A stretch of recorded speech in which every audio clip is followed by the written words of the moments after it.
Hi hello ನಮಸ್ತೆ friends, welcome back to my channel. So ಇವತ್ತು ಸೋಮವಾರ ನಾನು ಮಾರ್ನಿಂಗಿಂದನೇ ವ್ಲಾಗ್ ಸ್ಟಾರ್ಟ್ ಮಾಡಬೇಕು ಅಂತ ಅಂದ್ಕೊಂಡಿದ್ದೆ. ಬಟ್ ಸ್ಯಾಟರ್ಡೆ ಸಂಡೇ ನಾವು ಮಂತ್ರಾಲಯಕ್ಕೆ ಹೋಗಿದ್ವಿ. ನಾನು ಇನ್ನೂ ಆ ವಿಡಿಯೋ ನಂಗೆ ಗೊತ್ತಿಲ್ಲ ಇದು ಫಸ್ಟ್ ಬರುತ್ತೋ ಇಲ್ಲ ಮಂತ್ರಾಲಯದ ವಿಡಿಯೋ ಫಸ್ಟ್ ಬರುತ್ತಾ ಅಂತ ಹೇಳ್ಬಿಟ್ಟು. ಸೊ ಸ್ಯಾಟರ್ಡೆ ಸಂಡೇ ನಾವು ಮಂತ್ರಾಲಯಕ್ಕೆ ಹೋಗಿದ್ವಿ.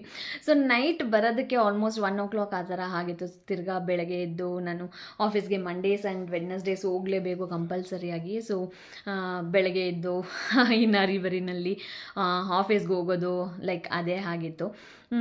ಸೊ ಏನು ಅಪ್ಡೇಟ್ ಅಂತ ಆಲ್ರೆಡಿ ತಮ್ನೇಲಲ್ಲಿ ನೋಡಿದರೆ ಗೊತ್ತಾಗುತ್ತೆ. ಬಟ್ ನಾನು ಯಾವ ಥರ ತಮ್ನೇಲ್ ಹಾಕ್ತೀನಿ ಅನ್ನೋದು ಸಹ ನಂಗೆ ಅಟ್ ಪ್ರೆಸೆಂಟ್ ಐಡಿಯಾ ಇಲ್ಲ. ಬಟ್ ಬೆಳಗ್ಗೆಯಿಂದ ವೀಡಿಯೋ ಸ್ಟಾರ್ಟ್ ಮಾಡಬೇಕು ಅಂತ ಅಂದ್ಕೊಂಡಿದ್ದೆ. ಬಟ್ ಆಗಿಲ್ಲ, ಹರಿಬರಿಯಾಗಿ ನಾನು ಎದ್ದೊಳೋದು ಲೇಟ್ ಆಯಿತು. ಆ್ಯಂಡ್ ಆಫೀಸ್ ಟ್ರಾವೆಲ್ ಬೇರೆ 2 hours ಇರುತ್ತೆ. ನಾನು ಆ ವೀಡಿಯೋನೂ ಮಾಡೋದಕ್ಕಾಗಲಿಲ್ಲ. ಓಕೆ, ಇವಾಗ ಒಂದು ಕ್ವಿಕ್ ಅಪ್ಡೇಟ್ ಅನ್ನೋ ಥರನೇ ಎಲ್ಲರಿಗೂ ಗೊತ್ತು ಅಂತ ಅನ್ಕೋತೀನಿ. ಆಲ್ಮೋಸ್ಟ್ ನಾನು ವೀಡಿಯೋಸಲ್ಲಿ ಇನ್ಸ್ಟಾಗ್ರಾಮಲ್ಲೆಲ್ಲ ನಾನು ಅಪ್ಲೋಡ್ ಮಾಡ್ತಾನೆ ಇರ್ತೀನಿ. ನಾನು ಬೇಬಿ ಕ್ಯಾಸ್ಟಿಂಗ್ ಬಿಸ್ನೆಸ್ ಸ್ಟಾರ್ಟ್ ಮಾಡಿದ್ದೆ ಅಂತ ಹೇಳ್ಬಿಟ್ಟು. ಸೊ ಬೇಬಿ ಕ್ಯಾಸ್ಟಿಂಗ್ ಆಗಿರ್ಬೋದು, ಕಪಲ್ ಕ್ಯಾಸ್ಟಿಂಗ್ ಆಗಿರ್ಬೋದು, ಫ್ರೆಂಡ್ಸ್ ಕ್ಯಾಸ್ಟಿಂಗ್, ಆ ಥರದ್ದೆಲ್ಲನೂ ನಾನು ಮಾಡ್ತೀನಿ. ಆಲ್ರೆಡಿ ನಾನು ವೀಡಿಯೋಸ್ ಎಲ್ಲ ಅಪ್ಲೋಡ್ ಮಾಡಿದ್ದೀನಿ. ಇನ್ನು ಯಾರಾದರೂ ನೋಡಿಲ್ಲ ಅನ್ನೋದಾದರೆ ನಂದು ಇನ್ಸ್ಟಾಗ್ರಾಮ್ ಲಿಂಕ್ ಸಹ ಡಿಸ್ಕ್ರಿಪ್ಷನಲ್ಲಿ ಹಾಕಿರ್ತೀನಿ. ಯಾರಾದರೂ ನೋಡಬೇಕು ಮಾಡಿಸ್ಬೇಕು ಅನ್ನೋರಾದರೆ ಲೈಕ್ ಕಾಂಟ್ಯಾಕ್ಟ್ ಮಾಡ್ಬೋದು. ಖುಷಿ ಮೆಮೊರೀಸ್ 3D ಕ್ಯಾಸ್ಟಿಂಗ್ ಅಂತ ಹೇಳ್ಬಿಟ್ಟು. ಖುಷಿ ಬಂದ್ಬಿಟ್ಟು ನನ್ನ ಮಗಳು ಪೆಟ್ ನೇಮ್ ನಾವು ಇಕ್ಕಿರೋದು. ಸೊ ಖುಷಿ ಮೆಮೊರೀಸ್ ಅಂತಲೇ ನಾನು ಸ್ಟಾರ್ಟ್ ಮಾಡಿದ್ದೆ. ಸೊ ಅದು ರನ್ನಿಂಗಲ್ಲೇ ಇದೆ. ಸೊ ಅದಾಗಿದ್ದಾದಮೇಲೆ ಅದು ನನಗಿಷ್ಟ ಆಗಿದ್ದು. ಆ್ಯಕ್ಚುಲಾಗಿ ನಾನು ಮಾಡಲೇಬೇಕು ಅಂತ ನನ್ನ ಇಂಟ್ರೆಸ್ಟಿಂದ ನಾನು ಕಲಿತು ನಾನು ಬಿಸ್ನೆಸ್ ಸ್ಟಾರ್ಟ್ ಮಾಡ್ಕೊಂಡಿದ್ದು ಅದನ್ನು. ಅದು ಓಕೆ, ಚೆನ್ನಾಗಿ ನಡೀತಿದೆ. ಆ್ಯಂಡ್ ಅದ್ರ ಜೊತೆ ನನಗೆ ರೇಸನ್ ಗೊತ್ತಿರ್ಬೋದು. ಇವಾಗ ಸ್ವಲ್ಪ ಜನಕ್ಕೆ ಗೊತ್ತಿರಲ್ಲ ಏನು ಅಂತಲೂ ನಾನು ಎಕ್ಸ್ಪ್ಲೇನ್ ಮಾಡ್ತೀನಿ. ವಿಡಿಯೋ ಕೊನೆವರೆಗೂ ನೋಡಿ, ಆವಾಗಲೇ ನಿಮಗೂ ಸಹ ಐಡಿಯಾ ಬರುತ್ತೆ. ಸೊ ಅಲ್ಲಿ ಇಲ್ಲಿ ನೋಡಿದ್ರೆ ನಿಮಗೂ ಸಹ ಐಡಿಯಾ ಬರೋದಿಲ್ಲ. ಸೊ ಆ ಕಾರಣಕ್ಕೆ ವಿಡಿಯೋ ಎಂಡ್ವರೆಗೂ ನೋಡಿ, ನಾನು ಬೇಗ ಮುಗಿಸ್ತೇನೆ. ಏನು ಅನ್ನೋದಾದರೆ, ರೇಸನ್ ಹಾರ್ಟ್ ಅನ್ನೋದು ಈ ನಡುವೆ ತುಂಬಾ ಟ್ರೆಂಡಿಂಗ್ ಆಗಿದೆ.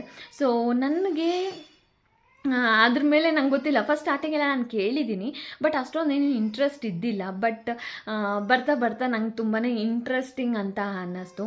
ಸೊ ಅದಕ್ಕೋಸ್ಕರನೇ ನಾನು ಅದ್ರ ಮೇಲೆ ಕೋರ್ಸ್ ಜಾಯ್ನ್ ಆಗಿ ಕೋರ್ಸ್ ಸಹ ಮಾಡಿ ಆಮೇಲೆ ಲೈಕ್ ಸರ್ಟಿಫೈಡ್ ಆದಮೇಲೆ ಓಕೆ ಬಿಸ್ನೆಸ್ಸಾಗಿ ಕನ್ವರ್ಟ್ ಮಾಡಿ, ಹೇಗಿದ್ದರೂ ನಾನು ಬೇಬಿ ಕ್ಯಾಸ್ಟಿಂಗ್ ಬಿಸ್ನೆಸ್ ಮಾಡೋಕ್ಕೆ ಸ್ಟಾರ್ಟ್ ಮಾಡಿದ್ದೀನಿ. ಸೊ ಅದ್ರ ಜೊತೆ ಇದೂ ಸಹ ಇರಲಿ ಬಿಡು ಅಂತ ಹೇಳ್ಬಿಟ್ಟು ಸೊ ಇದ್ರದ್ದು ಸಹ ಸ್ಟಾರ್ಟ್ ಮಾಡ್ತಿದ್ದೀನಿ. ಸೊ ಇದ್ರದ್ದು ಆರ್ಡರ್ಸ್ ಬಂದಿದ್ದಾವೆ. ಸೊ ಫಸ್ಟು ನನ್ನ ಫ್ರೆಂಡ್ ಸರ್ಕಲಲ್ಲೇ ನಾನು ಇದನ್ನು ಸರ್ಕ್ಯುಲೇಟ್ ಮಾಡಿದ್ದೆ. ಈ ಥರ ನಾನು ರೇಸನ್ ಬಿಸ್ನೆಸ್ ಸ್ಟಾರ್ಟ್ ಮಾಡ್ತಾಯಿದ್ದೀನಿ. ಸೊ ಆರ್ಡರ್ ಕೊಟ್ಟರೆ ಆಬ್ವಿಯಸ್ಲಿ ಸಪೋರ್ಟ್ ಆಗುತ್ತೆ ಅಂತ ಹೇಳ್ಬಿಟ್ಟು ಸೊ ಸ್ವಲ್ಪ ಫ್ಯೂ ಆರ್ಡರ್ಸ್ ಬಂದಿದ್ದಾವೆ. ಸೊ ಆರ್ಡರ್ ಸ್ಟಾರ್ಟ್ ಮಾಡೋದಕ್ಕೆ ಮುಂಚೆ ಅದು ಬಿಸ್ನೆಸ್ ಅಂತಲೇ ಆಗುತ್ತೆ. ಸೊ ಬಿಸ್ನೆಸ್ ಸ್ಟಾರ್ಟ್ ಮಾಡೋದಕ್ಕೆ ಮುಂಚೆ ನನಗೊಂದು ಏನು ಹೇಳೋದು, ನೀಟಾಗಿ ಸ್ಟಾರ್ಟ್ ಮಾಡಬೇಕಿತ್ತು. ಪೂಜೆ ಎಲ್ಲ ಮಾಡಿಸಿ ಆ ಥರ. ಸೊ ಅದಕ್ಕೇ ನಾನು ಏನೇನು ಐಟಮ್ಸ್, ರಾ ಮೆಟೀರಿಯಲ್ಸ್ ಐಟಮ್ಸ್ ಎಲ್ಲ ಏನೇನು ಬೇಕೋ ಅದೆಲ್ಲ ತೊಗೊಂಡು, ಏನೂ ಗೊತ್ತಿಲ್ಲ ಇವತ್ತು ಬೆಳಗ್ಗೆನೇ ಇದು ಪ್ಲ್ಯಾನ್ಡೇ ಅಲ್ಲ. ಫಸ್ಟ್ ಆಫ್ ಆಲು ಬೆಳಗ್ಗೆ ಫುಲ್ ಟಯರ್ಡಾಗಿ ಬೆಳಗ್ಗೆ ನಾವು ಎದ್ದಿದ್ದು ಆಫೀಸ್ಗೆ ಹೋಗೋದಕ್ಕೆ ಅಂತ ಹೇಳ್ಬಿಟ್ಟು. ಸೊ ಏನೋ ಮೈಂಡಿಗೆ ಬಂತು ಇವತ್ತೇ ಸ್ಟಾರ್ಟ್ ಮಾಡೋಣ, ಇವತ್ತೇ ಪೂಜೆ ಮಾಡಿಸ್ಕೊಂಡ್ಬಿಟ್ಟು ಸ್ಟಾರ್ಟ್ ಮಾಡೋಣ ಬಿಸ್ನೆಸ್ನ ಅಂತ ಹೇಳ್ಬಿಟ್ಟು. ಸೊ ಅದಕ್ಕೆ ಶ್ರೀಗೆ ಹೇಳಿದೆ. ಆಮೇಲೆ ಶ್ರೀನೂ ಸಹ ಓಕೆ ಅಂದರು. ಆ್ಯಂಡ್ ಇವತ್ತು ಇನ್ನೊಂದೇನೆಂದರೆ ನಾನು ಮನೆಗೆ ಬರೋದಕ್ಕೆ ಲೈಕ್ ಆಲ್ಮೋಸ್ಟ್ ಲೈಕ್ 7 ಮೇಲೇ ಆಗುತ್ತೆ, ಅಷ್ಟು ಟ್ರಾಫಿಕ್ ಇರುತ್ತೆ. ಬಟ್ ಇವತ್ತು ನಾನು ವಿತಿನ್ 45 ಮಿನಿಟ್ಸ್ಗೆಲ್ಲ ನಾನು ರೀಚ್ ಆಗಿದ್ದೆ.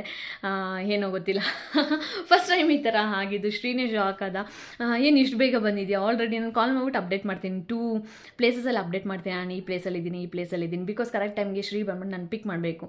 ಸೊ ನಾನು ಬಸ್ ಇಳಿಯೋಷ್ಟರಲ್ಲಿ ಶ್ರೀ ರೆಡಿಯಾಗಿರ್ತಾನೆ. ಶ್ರೀಗೆ ಇಷ್ಟ ಆಗೋದಿಲ್ಲ, ಶ್ರೀಗೋಸ್ಕರ ವೆಯ್ಟ್ ಮಾಡಿಕೊಂಡು ಬಸ್ ಸ್ಟಾಪಲ್ಲಿ ಇರೋದು, ಅಲ್ಲಿ ಇಲ್ಲಿ ಇರೋದು ಶ್ರೀಗೆ ಇಷ್ಟ ಆಗೋದಿಲ್ಲ. ಸೊ ಆ ಕಾರಣಕ್ಕೆ ನಾನು ಬಸ್ ಇಳಿಯೋಷ್ಟರಲ್ಲಿ ಶ್ರೀ ಬಂದು ವೆಯ್ಟ್ ಮಾಡ್ತಾ ಇರ್ತಾರೆ. ಅದಕ್ಕೇ ಈ ಅಪ್ಡೇಟ್ಸ್ ಕೊಡ್ತೀನಿ. ಒಂದು 2 ಪ್ಲೇಸಸಲ್ಲಿ ನಾನು ಇಲ್ಲಿದ್ದೀನಿ ಅಂತ ಕಾಲ್ ಮಾಡಿದ್ರೆ ಸೊ ಶ್ರೀ ಮ್ಯಾನೇಜ್ ಮಾಡ್ಕೋತಾನೆ ಬರೋದಕ್ಕೆ. ಸೊ ಇವತ್ತು ಶ್ರೀಗೆ ಶಾಕ್ ಆಯಿತು, ನಾನು ಎಷ್ಟು ಬೇಗ ಬಂದ್ಬಿಟ್ನಾ ಅಂತ ಹೇಳ್ಬಿಟ್ಟು. ಸೊ ಅದೊಂದು ಯಾವಾಗಲೂ ನಾವು ಮದುವೆ ಆದಾಗಿಂದನೂ ವೀರಭದ್ರ ಸ್ವಾಮಿ ದೇವಸ್ಥಾನ, ಆ ದೇವಸ್ಥಾನದಲ್ಲೇ ನಾವು ಪೂಜೆಗೆ ಕೊಡ್ತಾ ಇದ್ದಿದ್ದು. ನನ್ನ ಮದುವೆ ಆಗಿದ್ದು ಸಹ ಅಲ್ಲೇ. ಆ್ಯಂಡ್ ನಮ್ಮ ಪಾಪು ನಾಮಕರಣ ಆಗಿದ್ದು ಅಲ್ಲೇ. ನಾವು ಮನೆ ಕಟ್ಟಬೇಕಾದ್ರೆ ಎಲ್ಲ ಪೂಜೆ ಮಾಡಿಸಿದ್ದು ಅಲ್ಲೇ. ಸೊ ಈ ಥರನೇ ನನ್ನ ಮೈಂಡಲ್ಲಿ ಏನೋ ಬಂತು, ಓಕೆ ಬೇಬಿ ಕ್ಯಾಸ್ಟಿಂಗ್ಗೆ ನಾನು ದಿವಾಲಿ ದಿನ ಸ್ಟಾರ್ಟ್ ಮಾಡಿದ್ದು, ದೀಪಾವಳಿ ದಿನ. ಸೊ ಮನೇಲೆ ಐಟಮ್ಸ್ ಎಲ್ಲ ಇಕ್ಕಿ ನಾರ್ಮಲ್ ಪೂಜೆ ನಾನು ಮಾಡಿದ್ದೆ. ಸೊ ಇದು ಯಾಕೋ ನಂಗೆ ಗೊತ್ತಿಲ್ಲ, ಬೆಳಗ್ಗೆನೇ ನಂಗೆ ಮೈಂಡಿಗೆ ಬಂದಿದ್ದು ಸಡನ್ನಾಗಿ, ಓಕೆ ದೇವಸ್ಥಾನ ಪೂಜೆ ಕೊಟ್ಬಿಟ್ಟು ಆಮೇಲೆ ಸ್ಟಾರ್ಟ್ ಮಾಡೋಣ ಅಂತೇಳ್ಬಿಟ್ಟು. ಅದಕ್ಕೇ ಶ್ರೀಗೆ ಹೇಳಿದೆ, ಶ್ರೀನೂ ಓಕೆ ಅಂದರು. ಸೊ ಆಫೀಸಿಂದ ಬರೋಷ್ಟರಲ್ಲಿ ನನ್ನ ಮಗಳ ಹೆಸರಲ್ಲೇ ಸ್ಟಾರ್ಟ್ ಮಾಡ್ತಾರೆ. ಸೊ ಅವಳು ಆಬ್ವಿಯಸ್ಲಿ ಇರಲೇಬೇಕು. ಅದಕ್ಕೆ ಅತ್ತೆ ಮಾವ ಪಾಪುನ ಅಮ್ಮನ ಮನೆಗೆ ಕರ್ಸ್ಕೊಂಡ್ವಿ. ಅಮ್ಮನ ಮನೆ ಹತ್ರ ಇರೋದು ದೇವಸ್ಥಾನ, ವೀರಭದ್ರ ಸ್ವಾಮಿ ದೇವಸ್ಥಾನ, ಅಲ್ಲಿಗೆ ಕರ್ಸ್ಕೊಂಡಿದ್ದೆ. ನಾನು ಆಫೀಸಿಂದ ಶ್ರೀನು ನಾನು ಅಮ್ಮನ ಮನೆಗೆ ಹೋಗಿ ಪೂಜೆ ಮಾಡಿಸ್ಕೊಂಡು ಈಗ ಫೈನಲಾಗಿ ಮನೆಗೆ ಬಂದಿದ್ದೀವಿ ನಾವು.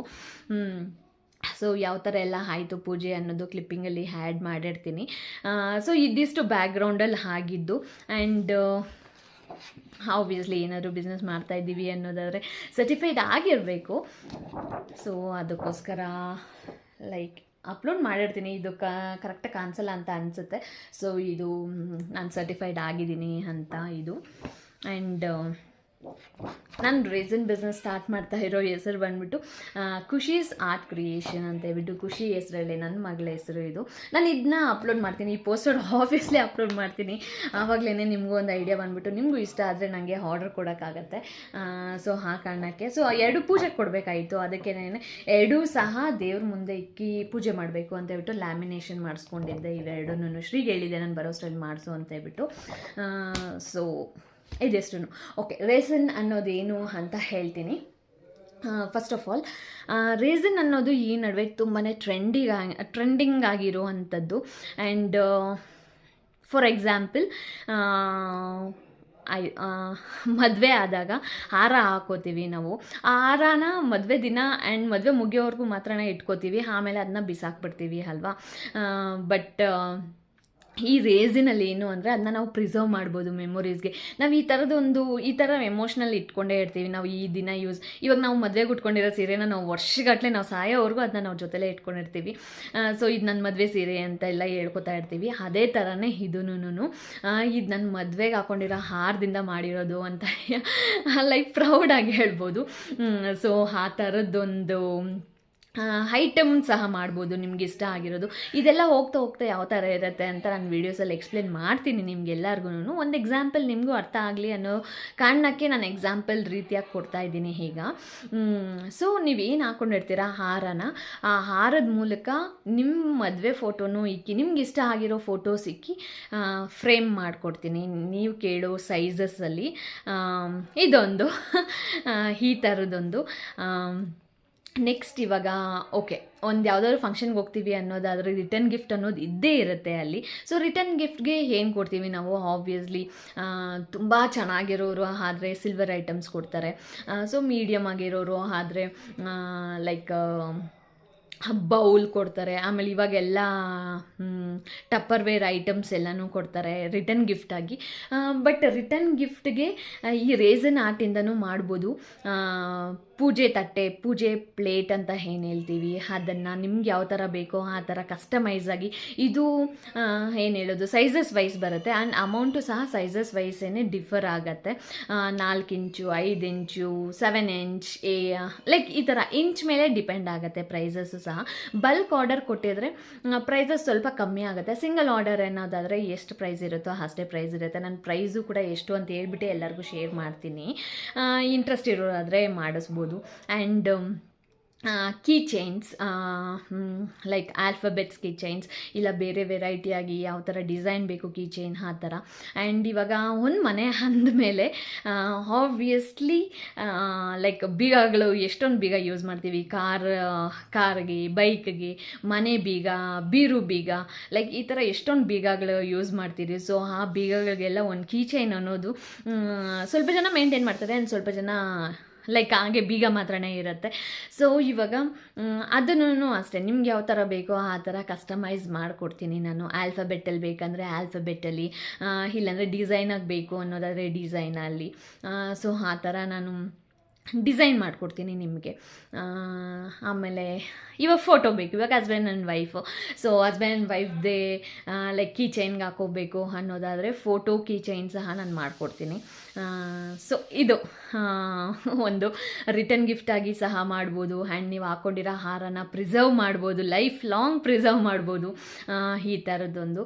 ಆಮೇಲೆ ಇನ್ನೊಂದೇನು ಅನ್ನೋದಾದರೆ ಇವಾಗ ಯಾರಾದರೂ ಇವಾಗ ತಾತ ಅಂತಲೇ ಎಕ್ಸಾಂಪಲ್ ತೊಗೋತೀನಿ. ತಾತ ಅಂತ ಅಂದ್ಕೊಳ್ಳಿ, ಆಬ್ವಿಯಸ್ಲಿ ಮನೆಗೆ ದೊಡ್ಡವರು ಅನ್ನೋದಾದರೆ ಲವ್ ಅನ್ನೋದು ಎಲ್ಲರಿಗೂ ಇದ್ದೇ ಇರುತ್ತೆ. ಆ್ಯಂಡ್ ಅವರು ಕೆಲವೊಂದು ಐಟಮ್ಸ್ನ ಇಷ್ಟಪಡೋದು, ಆ್ಯಂಡ್ ಇಲ್ಲ ಅವ್ರು ಯೂಸ್ ಮಾಡ್ತಾ ಇರೋ ಐಟಮ್ನ ನಾವು ಈ ಥರನೇ ಪ್ರಿಸರ್ವ್ ಮಾಡಬೇಕು, ಈ ಥರನೇ ಮಾಡ್ಕೊಬೇಕು ಅನ್ನೋ ಎಮೋಷ್ನಲ್ ಎಷ್ಟೊಂದು ಜನಕ್ಕೆ ಇರುತ್ತೆ. ಆಬ್ವಿಯಸ್ಲಿ ಎಲ್ಲರ ಮನೇಲೂ ಇದು ನಮ್ಮ ತಾತಂದು, ಇದು ಇದು ನಮ್ಮ ಅಜ್ಜಿದು ಅನ್ನೋದನ್ನ ಇಟ್ಕೊಂಡಿರ್ತಾರೆ ಕೆಲವೊಂದು ಐಟಮ್ಸು. ಸೊ ಅಲ್ಲಿ ಇಲ್ಲಿ ಇಟ್ಟು ಹೋಗೋದು, ಇಲ್ಲಾಂದರೆ ಯಾವುದೋ ಬೀರುನಲ್ಲಿ ಇಡೋದು, ಕಬೋರ್ಡಲ್ಲಿ ಇಡೋದು, ಆ ಥರ ಆಗಿರುತ್ತೆ. ಸೊ ಅದು ಅಲ್ಲದೆ ಲೈಕ್ ಅವ್ರ ಫೋಟೋ, ಅವ್ರಿಗೇನಾದರೂ ಲೈಕ್ ಅವ್ರು ಯೂಸ್ ಮಾಡ್ತಾ ಇರೋ ಸ್ಪೆಕ್ಸ್ ಆಗಿರ್ಬೋದು, ಇಲ್ಲಾಂದರೆ ಪೆನ್ ಆಗಿರ್ಬೋದು, ಇಲ್ಲಾಂದರೆ ಏನು ಹೇಳೋದು, ಅವ್ರು ನನಗೆ ಇಷ್ಟು ಅಮೌಂಟ್ ಕೊಟ್ಟಿದ್ರು, ನಾನು ಈ ಅಮೌಂಟ್ನ ಖರ್ಚು ಮಾಡಲ್ಲ, ಹಂಗೆ ಇಟ್ಕೊಂಡಿರ್ತೀನಿ ಅಂತ ಸ್ವಲ್ಪ ಜನ ಇಟ್ಕೊಂಡಿರ್ತಾರೆ. ಸೊ ಆ ಅಮೌಂಟ್ ಆಗಿರ್ಬೋದು ಅದೆಲ್ಲನೂ ಇಟ್ಟು ಲೈಫ್ ಲಾಂಗ್ ಮೆಮೊರಿ ಇರಬೇಕು. ಸೊ ಆ ಥರದ್ದೊಂದು ಫ್ರೇಮ್ ಮಾಡಿಕೊಡ್ತೀನಿ. ಲೈಕ್ ಇದೆಲ್ಲ ನಾನು ಎಕ್ಸಾಂಪಲ್ಸ್ ಕೊಡ್ತಾ ಇರೋದು, ಆಬ್ವಿಯಸ್ಲಿ ಬಾಯಲ್ಲಿ ಹೇಳಿದ್ರೆ ಅಷ್ಟೊಂದು ಅರ್ಥ ಆಗೋದಿಲ್ಲ. ಸೊ ಹೋಗ್ತಾ ನನಗೊಂದು ಕೆಲವೊಂದು ಆರ್ಡರ್ಸ್ ಬಂದಿದೆ. ಆರ್ಡರ್ಸ್ ಮಾಡ್ತಾ ನಿಮ್ಮ ಜೊತೆ ಶೇರ್ ಮಾಡಿದಾಗ ನಿಮಗೂ ಒಂದು ಐಡಿಯಾ ಬರುತ್ತೆ ಅಂತ ಅನ್ಕೋತೀನಿ. ಸೊ ಯಾರಿಗಾದ್ರೂ ಇಂಟ್ರೆಸ್ಟ್ ಇರೋರಾದರೆ ಡೈರೆಕ್ಟಾಗಿ ನನ್ನ ಮೊಬೈಲ್ಗೆ ಫೋನ್ ಮಾಡ್ಬೋದು. ಇಲ್ಲ ಅಂತ ಹೇಳಿದ್ರೆ ಇನ್ಸ್ಟಾಗ್ರಾಮಲ್ಲಿ ಮೆಸೇಜ್ ಮಾಡಿ, ಯೂಟ್ಯೂಬಲ್ಲಿ ಮೆಸೇಜ್ ಮಾಡಿ, ಇಲ್ಲ ವಾಟ್ಸಪ್ಪಲ್ಲಿ ಮೆಸೇಜ್ ಮಾಡಿ, ಯಾವ ಥರ ಆದರೂ ಪರವಾಗಿಲ್ಲ. ಲೈಕ್ ಆರ್ಡರ್ಸ್ ತೊಗೋತೀನಿ. ನಿಮ್ಗೆ ಏನಾದ್ರು ಡೌಟ್ ಇದ್ದರೆ, ಇಲ್ಲ ಕಸ್ಟಮೈಸ್, ಇದು ಟೋಟಲಾಗಿ ಕಸ್ಟಮೈಸ್ ನಾನೇ ಮೊದಲು ಮಾಡಿ ಆಮೇಲೆ ನಿಮಗೆ ಲೈಕ್ ಸೇಲ್ ಮಾಡ್ತಾ ಇದ್ದೀನಿ, ಆ ಥರದ್ದಲ್ಲ. ಇದು ಕಸ್ಟಮೈಸ್ಡ್. ಇದು ನೀವು ಯಾವ ಥರ ಹೇಳ್ತೀರಾ ಅದೇ ಥರ ಮಾಡಿ ಕೊಡುವಂಥದ್ದು, ಫ್ರೆಶ್ಶಾಗಿ ಮಾಡಿ ಕೊಡುವಂಥದ್ದು. ಇದು ನಾನು ಯಾವುದೇ ಮೊದಲೇ ನಾನು ಇದನ್ನೆಲ್ಲ ಮಾಡಿಟ್ಕೊಳ್ಳೋದಕ್ಕಂತೂ ಸಾಧ್ಯ ಇಲ್ಲ. ಇದು ಕಸ್ಟಮೈಸ್ಡ್ ಬಿಸ್ನೆಸ್ ಅಂತ. ಸೊ ಇದೆಷ್ಟು ಸೊ ಕೀ ಚೈನ್ಸ್ ಆಗಿರ್ಬೋದು. ಇನ್ನೊಂದು ಎಕ್ಸಾಂಪಲ್ ನಾನು ಕೊಡ್ತೀನಿ ಏನು ಅಂತ ಹೇಳ್ಬಿಟ್ಟು. ಯಾರಾದರೂ ಟೀಚರ್ಸ್ ನೋಡ್ತಾ ಇದ್ದರೆ, ಇಲ್ಲಾಂದರೆ ಸ್ಟೂಡೆಂಟ್ಸ್ ನೋಡ್ತಾ ಇದ್ದರೆ, ಇದೊಂದು ಏನು ಹೇಳೋದು, ಒಂದು ಐಡಿಯಾ ಆಗಿ ತೊಗೋಬೋದು ಇದನ್ನು. ಇವಾಗ 10th ಪಾಸ್ಡ್ ಔಟ್, ಇಲ್ಲ PUC ಪಾಸ್ಡ್ ಔಟ್, ಇಲ್ಲ ಡಿಗ್ರಿ ಪಾಸ್ಡ್ ಔಟ್, ಇಲ್ಲ ಯಾವುದಾದ್ರು ಇವಾಗ ಲೇಡೀಸ್ದೇ ಒಂದು ಗ್ಯಾಂಗ್ ಅನ್ನೋದಿರುತ್ತೆ, ಫ್ರೆಂಡ್ಶಿಪ್ ಅನ್ನೋದಿರುತ್ತೆ, ಗ್ರೂಪ್ಸ್ ಅನ್ನೋದಿರುತ್ತೆ. ಸೊ ಈ ಥರದ್ದೆಲ್ಲ ಇರಬೇಕಾದ್ರೆ ಏನು ಪ್ರಿಫರ್ ಮಾಡ್ತೀವಿ, ಲಾಸ್ಟಲ್ಲಿ ಒಂದು ಗ್ರೂಪ್ ಫೋಟೋ ಇರಬೇಕು. ಈ ಫೋಟೋ ಎಲ್ಲ ಮೊಬೈಲಲ್ಲಿ ಇಟ್ಕೊಂಡು ಹೋಗ್ಬಿಡುತ್ತೆ, ಎಲ್ಲರೂ ಫ್ರೇಮ್ಸ್ನ ಪ್ರಿಫರ್ ಮಾಡ್ತಾರೆ. ಸೊ ಈ ಫ್ರೇಮ್ಸ್ ಅನ್ನೋದು ಕಾಮನ್ ಆಗೋಗ್ಬಿಟ್ಟಿದೆ. ಆ್ಯಂಡ್ ಇದು ಇವಾಗ ಓಲ್ಡ್ ಡಿಸೈನ್ ಅನ್ನೋ ಥರನೇ. ಬಟ್ ಅದೇ ಗ್ರೂಪ್ ಫೋಟೋನ ನಾವು ಕೀಚೈನಾಗಿ ಮಾಡಿಕೊಡ್ತೀವಿ. ಆ್ಯಂಡ್ ಡಿಸೈನಾಗಿ ರೇಸನ್ ಹಾರ್ಟ್ ಮಾಡಿಕೊಡ್ತೀನಿ. ಆ್ಯಂಡ್ ಸ್ವಲ್ಪ ಪಿಕ್ಸ್ ಅಪ್ಲೋಡ್ ಮಾಡ್ತೀನಿ, ಆವಾಗಲೇ ನಿಮ್ಗೆ ಐಡಿಯಾ ಬರೋದು. ನಾನು ಸುಮ್ಮನೆ ಬಾಯಲ್ಲಿ ಹೇಳ್ತಾ ಇದ್ದರೆ ನಿಮ್ಗೆ ಐಡಿಯಾ ಬರೋದಿಲ್ಲ. ಸೊ ಈ ಥರ ಗ್ರೂಪಾಗಿರೋ ಪಿಕ್ಸ್ನ ನಾನು ಏನು ಹೇಳೋದು, ಫ್ರೇಮ್ ಮಾಡಿಕೊಡ್ತೀನಿ. ಇಲ್ಲ ಕೀಚೈನ್ ಬೇಕು ಅಂದರೆ ಕೀಚೈನ್ ಮಾಡಿಕೊಡ್ತೀನಿ. ಇದು ಆಬ್ವಿಯಸ್ಲಿ ಸ್ಕೂಲಲ್ಲಿ, ಕಾಲೇಜಸ್ ಆ್ಯಂಡ್ ಡಿಗ್ರಿ ಆ ಥರ ಯಾರು ಮಾಡ್ತಿದ್ದೀರ, ಲಾಸ್ಟಲ್ಲಿ ಗ್ರೂಪ್ ಫೋಟೋ ಅನ್ನೋದು ತೊಗೋತಾರೆ, ಕಂಪಲ್ಸರಿಯಾಗಿ ತೊಗೋತಾರೆ. ಸೊ ಅವ್ರಿಗೆಲ್ಲ ಉಪಯೋಗ ಆಗುತ್ತೆ. ಇದೊಂದು ಐಡಿಯಾ ನಾನು ಕೊಡ್ತಾ ಇದ್ದೀನಿ, ಯಾರಿಗಾದ್ರೂ ಇಂಟ್ರೆಸ್ಟ್ ಇದ್ದರೆ ಮಾಡಿಸ್ಬೋದು ಬಲ್ಕ್ ಆರ್ಡರ್ ಕೊಟ್ಟು. ಸೊ ಬಲ್ಕ್ ಆರ್ಡರ್ ಅನ್ನೋದು ಅಲ್ಲೇ ಸ್ಟಾರ್ಟ್ ಆಗುತ್ತೆ ಅಲ್ಲ. ಸೊ ಇದಿಷ್ಟು. ಆಮೇಲೆ ಇನ್ನೊಂದು ಎಕ್ಸಾಂಪಲ್ ಕೊಡೋದಾದರೆ, ನಾವು ಮದುವೆ ಆಗಿದ ತಕ್ಷಣ ಮದುವೆಗೆ ಕಟ್ಟೋದು ಲೈಕ್ ಅರ್ಶಿನದ ದಾರ ಕಟ್ಟಿರ್ತಾರೆ. ಆ್ಯಂಡ್ ಅರ್ಶಿನದ ದಾರ ಇಷ್ಟು ಡೇಸ್ ಅಂತ ಮಾಡಿಕೊಂಡು ಆಮೇಲೆ ನಾವು ಮಣಿ ಪೋಣಿಸೋದು, ಇಲ್ಲ ಚಿನ್ನದ್ದು ಸರ ಹಾಕ್ಕೊಳ್ಳೋದು ಅದು ನಡೆಯುತ್ತೆ. ಆಮೇಲೆ ಆ ದಾರ ಏನು ಮಾಡ್ತೀವಿ ನಾವು, ಲೈಕ್ ಒಂದು ಹಸಿರು ಗಿಡದ ಮೇಲೆ ಹಾಕೋದು, ಇಲ್ಲಾಂದರೆ ಹಂಗೆ ಮಾಡ್ಕೊಳ್ಳೋದು, ಏನೋ ಒಂದು ಮಾಡ್ತೀವಿ ಅದನ್ನು. ಸೊ ಅದಲ್ಲದೆ ಲೈಫ್ ಲಾಂಗ್ ನಮ್ಮ ಜೊತೆನೇ ಇಟ್ಕೊಳ್ಳೋ ಥರ ನಿಮ್ಮದು ಮದುವೆ ಫೋಟೋಸ್ ಆಗಿರ್ಬೋದು, ಆಮೇಲೆ ಇದು ಅರ್ಶಿನದ ದಾರ ಅದೆಲ್ಲ ಲೈಫ್ ಲಾಂಗ್ ಹಾಗೆ ಇರೋ ಥರ ಪ್ರಿಸರ್ವ್ ಮಾಡಿಕೊಡ್ತೀವಿ. ಸೊ ಇದಿಷ್ಟು ವೆರೈಟಿ ಆಫ್ ಮಾಡ್ಬೋದು. ಇದರಲ್ಲಿ ಓಲೆ ಮಾಡ್ಬೋದು. ಅದೇ ಹೂವು ನಾನು ಆವಾಗಲೇ ಹೇಳೋದ್ನಲ್ಲ, ಹಾರ ನಾವೇನು ಹಾಕ್ಕೊಂಡಿರ್ತೀವಿ ಅಂತೇಳ್ಬಿಟ್ಟು ಆ ಹಾರ ಬಳಸಿ ಓಲೆ ಮಾಡಿಕೊಡಿ ಅಂದರೆ ಓಲೆ ಮಾಡಿಕೊಡ್ತೀನಿ, ಇಲ್ಲ ರಿಂಗ್ ಮಾಡಿಕೊಡಿ ಅಂದರೆ ರಿಂಗ್ ಮಾಡಿಕೊಡ್ತೀನಿ, ಬಳೆ ಮಾಡಿಕೊಡಿ ಅಂದರೆ ಬಳೆ ಮಾಡಿಕೊಡ್ತೀನಿ. ಲೈಕ್ ಈ ಥರ ಎಷ್ಟೊಂದಾದರೂ ಏನು ಬೇಕಾದರೂ ಮಾಡ್ಬೋದು. ಜಸ್ಟ್ ಇದು ಕಸ್ಟಮೈಸ್. ಈ ಥರ ಬೇಕು ಅಂತ ಹೇಳಿದ್ರೆ ನಾವು ಆ ಥರ ಮಾಡಿಕೊಡ್ತೀವಿ. ಇದಿಷ್ಟು ಅಪ್ಡೇಟ್. ಕೆಲವೊಂದು ಅರ್ಥ ಆಗಿರುತ್ತೆ, ಆಬ್ವಿಯಸ್ಲಿ ನೋಡ್ದಿರ ಕೆಲವೊಂದು ಬಾಯಲ್ಲಿ ಹೇಳಿದ್ರೆ ಅರ್ಥ ಆಗೋದಿಲ್ಲ. ಸೊ ಜಾಸ್ತಿ ಮಾತಾಡಿದೆ ಅಂತ ಅನಿಸುತ್ತೆ, ಬಟ್ ಅರ್ಥ ಆಗಬೇಕು ಅಂದರೆ ಮಾತಾಡಲೇಬೇಕು. ಓಕೆ, ಇದಿಷ್ಟು. ಸೊ ಫಸ್ಟ್ ಡೇ ಸ್ಟಾರ್ಟ್ ಮಾಡೋದಕ್ಕೆ ಮುಂಚೆ ಪೂಜೆ ಮಾಡಿಸ್ಬೇಕು ಅನ್ನೋದು ನನಗಿತ್ತು. ಅದಕ್ಕೋಸ್ಕರನೇ ಪೂಜೆ ಎಲ್ಲ ಮಾಡಿಸ್ಕೊಂಬಂದ್ವಿ. ಯಾವ ಥರ ಎಲ್ಲ ಪೂಜೆ ಆಯಿತು ಅಂತ ನೋಡ್ಕೊಬನ್ನಿ. ಈ ವಿಡಿಯೋ ಏನಾದರೂ ನಿಮ್ಗೆ ಇಷ್ಟ ಆಗಿದ್ರೆ ಪ್ಲೀಸ್ ಲೈಕ್ ಮಾಡಿ, ಶೇರ್ ಮಾಡಿ, ಕಮೆಂಟ್ ಮಾಡಿ. ಈ ಥರನೇ ಸಪೋರ್ಟ್ ಮಾಡ್ತಾಯಿರಿ. ಆ್ಯಂಡ್ ಹೊಸ್ದಾಗೆಲ್ಲ ಇನ್ನೊಂದು ಹೇಳೋದು ಮರ್ತೋಗ್ಬಿಟ್ಟೆ. ಇವಾಗ ಎಂಗೇಜ್ಮೆಂಟ್ ಹಾಗೆ ಆಗುತ್ತೆ. ಎಂಗೇಜ್ಮೆಂಟ್ ಪ್ಲೇಟ್ ಸಹ ನಾವು ಮಾಡಿಕೊಡ್ತೀವಿ ಡಿಫ್ರೆಂಟಾಗಿ. ಒಂಥರ ಟೋಟಲ್ ಲುಕ್ ಈ ಮದುವೆ ಎಲ್ಲನೂ ಒಂದು ಸರಿ ಆಗುವಂಥದ್ದು ಆ್ಯಂಡ್ ತುಂಬಾ ಮೆಮೊರಬಲ್ ಆಗುವಂಥದ್ದು. ಸೊ ಎಂಗೇಜ್ಮೆಂಟ್ ಪ್ಲೇಟರ್ ಅಂತಲೇ ಇದೆ. ಸೊ ಅದನ್ನು ಸಹ ನೀವು ಆರ್ಡರ್ ಕೊಟ್ಟರೆ ಅದನ್ನು ಸಹ ಮಾಡಿಕೊಡ್ತೀವಿ ನಾವು. ಸೊ ಇದೆಷ್ಟೂ ಯಾರಿಗಾದ್ರೂ ಇಷ್ಟ ಆಗಿದರೆ ಪ್ಲೀಸ್ ಆರ್ಡರ್ ಕೊಡಿ. ಆ್ಯಂಡ್ ಆರ್ಡರ್ ಆಬ್ವಿಯಸ್ಲಿ ಟೈಮ್ ತೊಗೊಳುತ್ತೆ ಮಾಡೋದಕ್ಕೆ. ಬಲ್ಕ್ ಆರ್ಡರ್ಸ್ ಎಲ್ಲ ಏನಾದರೂ ಇದ್ದರೆ 20 ಡೇಸ್ ಆ ಥರ ಮುಂಚೆನೇ ಹೇಳಬೇಕಾಗತ್ತೆ. ಸಿಂಗಲ್ ಆರ್ಡರ್ ಇದ್ರೂ ಲೈಕ್ 1 ವೀಕ್ ಆ ಥರ ಟೈಮ್ ತೊಗೊಳುತ್ತೆ. ಸೊ ಇದೆಷ್ಟು ಅಪ್ಡೇಟು. ಈ ವಿಡಿಯೋ ನಿಮ್ಗೆ ಇಷ್ಟ ಆಗಿದ್ರೆ ಪ್ಲೀಸ್ ಲೈಕ್ ಮಾಡಿ, ಶೇರ್ ಮಾಡಿ, ಕಮೆಂಟ್ ಮಾಡಿ. Thank you.